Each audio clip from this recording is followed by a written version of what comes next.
Hi అందరికీ welcome to Setu straps YouTube channel and thanks for your support. మన YouTube family 1.5K subscribers దాటింది. ఇవాళ weather చాలా కూల్గా ఉంది. నైట్ నేతో నిద్రపుచ్చి పొద్దున్న లేచేసరికి చాలా లేట్ అయిపోయింది.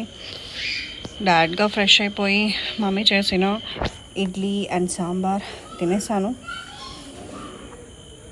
అండ్ మా డాడీకి సర్వ్ చేశాను. దాని తర్వాత ఇవాళ సండే కాబట్టి కొంచెం పనులు ఉన్నాయి అండ్ గోరింటకు పెట్టుకుందాం అనుకున్నా. అండ్ సాటర్డే సండే కొంచెం లీజర్ టైం ఉంటుంది అండ్ నాకు కొంచెం ఆఫీస్ పని కూడా ఉంది. లైట్గా వర్క్ చేద్దామని అనుకున్నా, కానీ ఇప్పుడు లేట్గా లేవడంతో అవన్నీ కుదురుతాయా లేదా అని కూడా నాకు తెలీదు. ట్రై చేయాలి.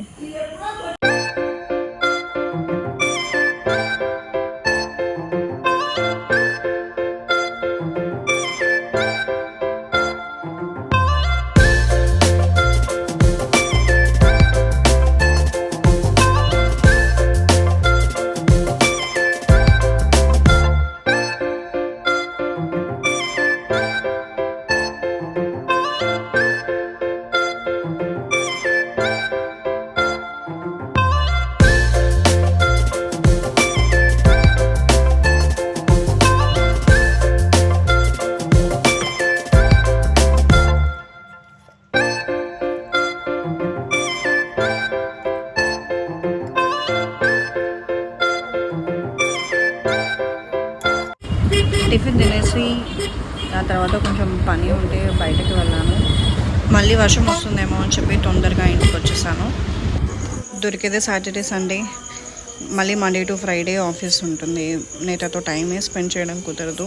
మీ చెప్పింది కార్తీక మాసంలో కంపల్సరీ గోరింటాకు పెట్టుకుంటే మంచిది అని. అందుకని ఇంకా నేను గోరింటాకు కోయడానికి ఇక్కడ మా ఇంటి పక్కన ఉన్న చెట్టు దగ్గరికి వచ్చేసాను.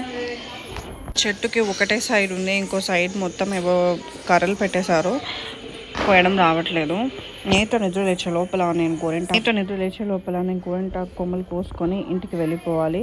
ఎందుకంటే తను వచ్చిందంటే మళ్ళీ ఇక్కడ అన్ని ముళ్ళు ఉన్నాయి, తన కాలుకి గుచ్చుకుంటాయి. అప్పుడు లోపల నేను టకటకని కోసేసుకొని ఇంటికి వెళ్ళిపోతాను. యాక్చువల్గా ఇది చాలా ఎక్కువ అవుతుంది అనుకుంటా, ఎందుకంటే నేను నేతనే పెట్టుకునేది. ఆకులు చిన్నగా ఉండడంతో తీయడానికి చాలా టైం పడుతుంది. యాక్చువల్గా ఈ వీడియోలో ఒక విషయం చెప్తాం అనుకున్నాం. మేము పోయిన వీక్ తిరుపతి వెళ్ళాము. రష్ అంతగా లేదు.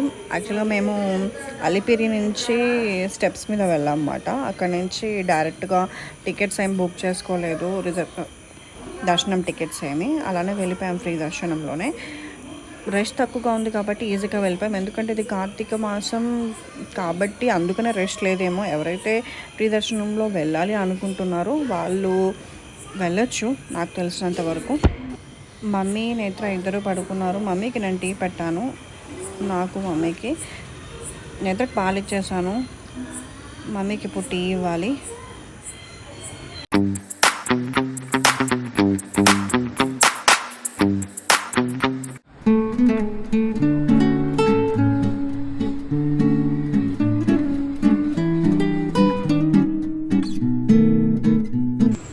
నేతి గోరింటాకు ఉంచుకుందో అనుకున్నా, బట్ చాలా బాగా ఉంచుకుంది. మంచి కలర్ వచ్చింది. అందరికీ తెలుసు గోరింటాకు రెడ్ కావడానికి ఏమేమి మిక్స్ చేస్తారని, బట్ నేను మళ్ళీ చెప్తున్నా, ఎవరికైనా తెలియని వాళ్ళు ఉంటే చూస్తారు అని.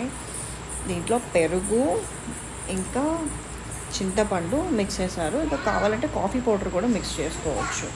ఈ సండే ఇలా కలర్ఫుల్గా అయిపోయింది. Thanks for watching the video. Good night. మీకు ఈ వీడియో నచ్చినట్లయితే లైక్ చేయండి, కామెంట్ చేయండి, షేర్ చేయండి, సబ్స్క్రైబ్ చేయండి.